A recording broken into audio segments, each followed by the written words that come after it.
Bismillahirrahmanirrahim. Assalamualaikum warahmatullahi wabarakatuh. Oh, Kami dari grup Siaga COVID-19 akan mempresentasikan tentang tugas besar kami. Pertama-tama, mari kita memperkenalkan diri dahulu. oh, Perkenalkan, nama saya Faiz Mizan Pelu dengan NIM 13012012468. Selanjutnya, Perkenalkan, nama saya Rehan Arya Brinanta dengan NIM 1301201204026. ya, perkenalkan nama saya Muhammad Arif Fikriansyah dengan NIM 13 012 04 066. NIM 130 120 4106. Perkenalkan, nama saya Rian Octavian Diswibowo dengan NIM 130 120 4289.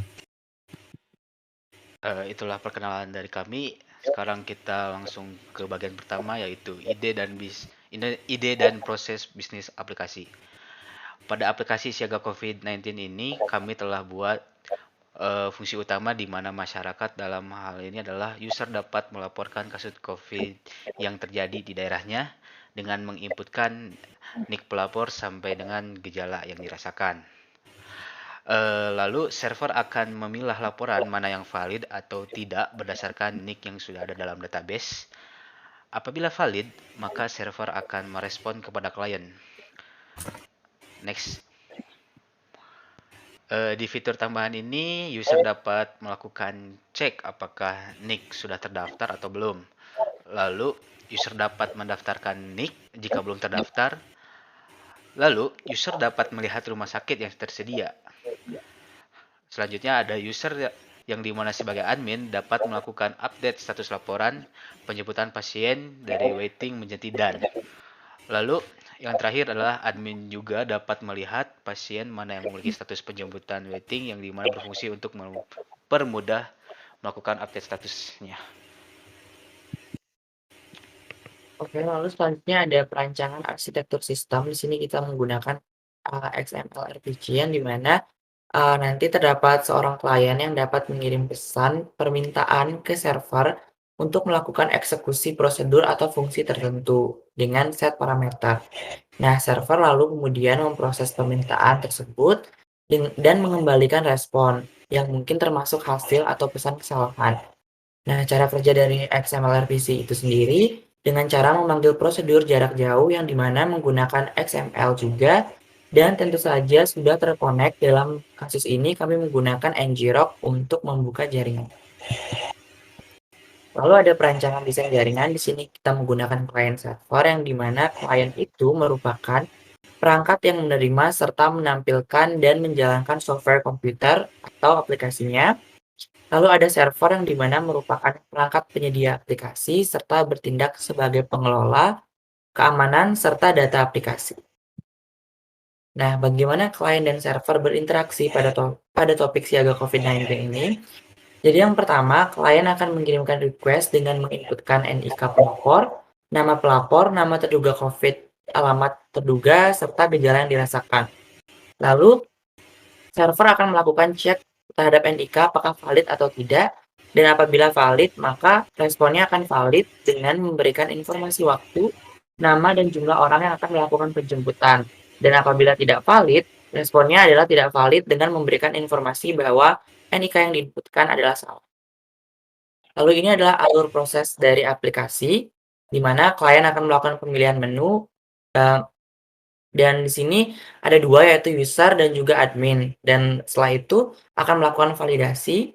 Lalu setelah dilakukannya validasi akan menginputkan aktivitas sesuai dengan menu yang tersedia. Lalu akan mengontrol aplikasi dan lalu akan dieksekusi oleh server hingga selesai. Oke, selanjutnya mungkin untuk demo aplikasi bisa dilanjutkan oleh rekan saya. Oke, kali ini saya akan mendemokan aplikasi dari yang telah kami bangun. Pertama ada menu registrasi NIK. User diminta untuk menginputkan NIK terlebih dahulu.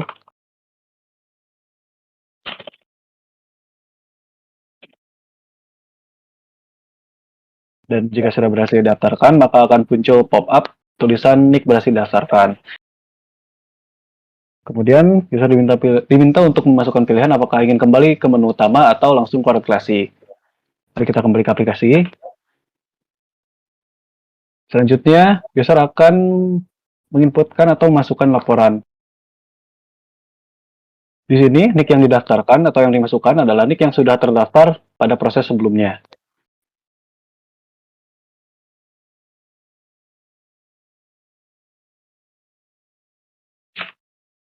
Kemudian masukkan alamat dan gejala yang dirasakan, misalnya panas, dingin. Oke. Jika laporan gagal disubmit, maka akan muncul pesan bahwa ada salah satu data yang telah masuk, entah itu alamat ataupun nick. Oke, kita ulang kembali prosesnya. Memasukkan kembali nick.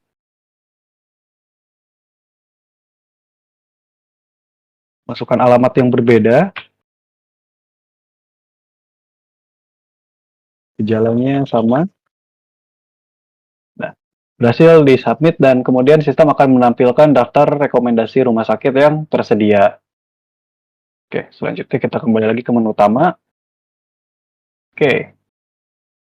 Setelah itu, jika user ingin melihat laporan yang telah disubmit tadi, bisa menggunakan menu 3 dengan menginputkan nick, memasukkan tanggal di mana laporan tersebut disubmit,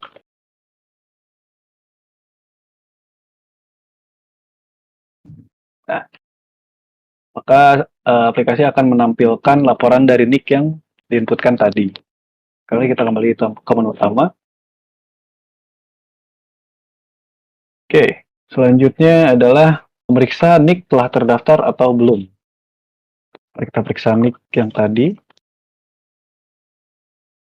Nah, jika sudah terdaftar, maka aplikasi akan menampilkan pesan bahwa nick sudah terdaftar.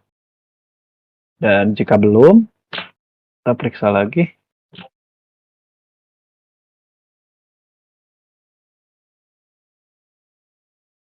Nah, jika belum, aplikasi akan menampilkan pesan bahwa nick belum terdaftar dan user dapat menginputkan nick tersebut agar dapat memasukkan laporan.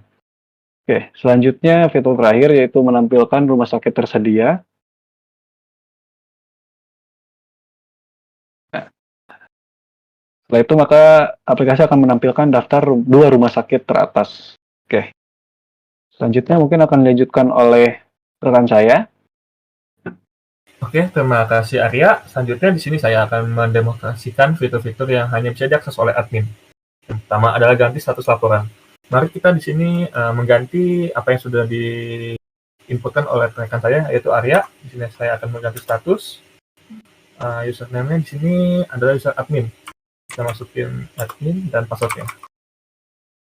Oke, di sini kita memasukkan NIK-nya yaitu 130 11 4066. Mohon tunggu sebentar. Nah, ini dapat terlihat di sini bahwa di sini ada status yang telah dimasukkan, data yang telah dimasukkan oleh rekan saya. Di sini saya akan mengganti dengan indeks 1, mengganti indeks 1, masukkan statusnya adalah sekarang ada down. Kembali ke menu utama, di sini terlihat bahwa di sini berhasil import, artinya kita berhasil mengganti data tersebut. Kita kembali ke menu utama. Selanjutnya adalah tampilan data status waiting. Fungsi ini adalah untuk menampilkan seluruh data-data yang masih berstatus waiting. Nah, kita coba. Di sini kita masukkan username dan passwordnya. Dan dapat lihat di sini bahwa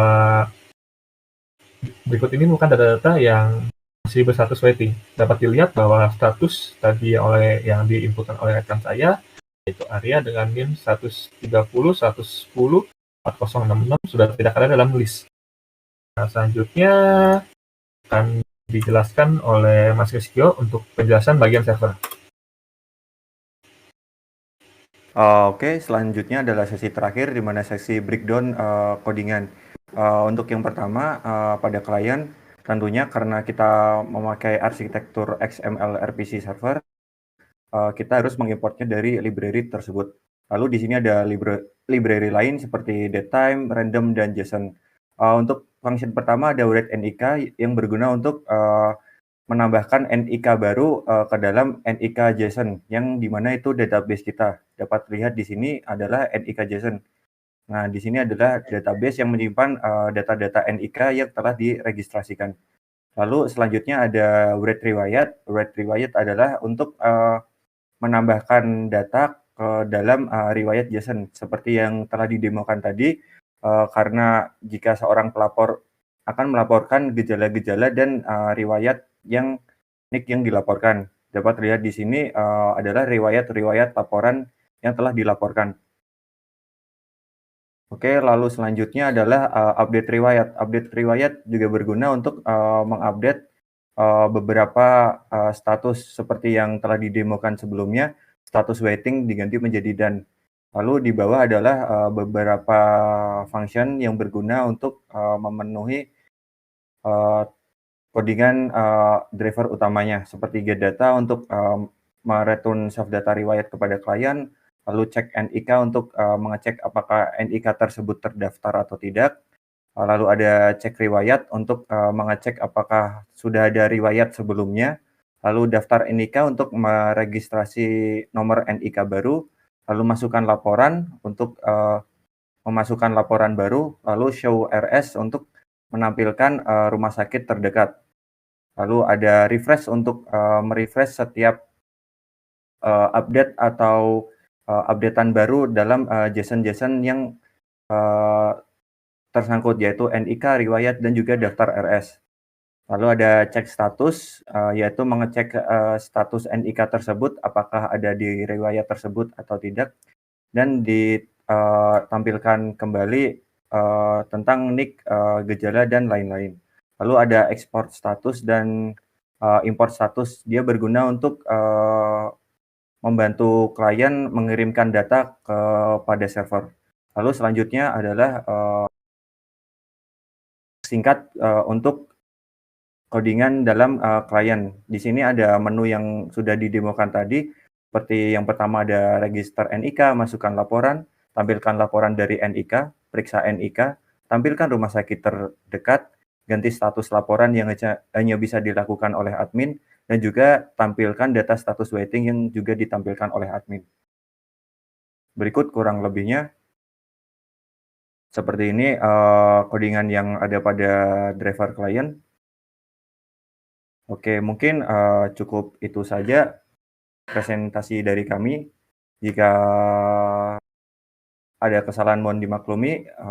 Terima kasih sebelumnya. Wassalamualaikum warahmatullahi wabarakatuh. Waalaikumsalam.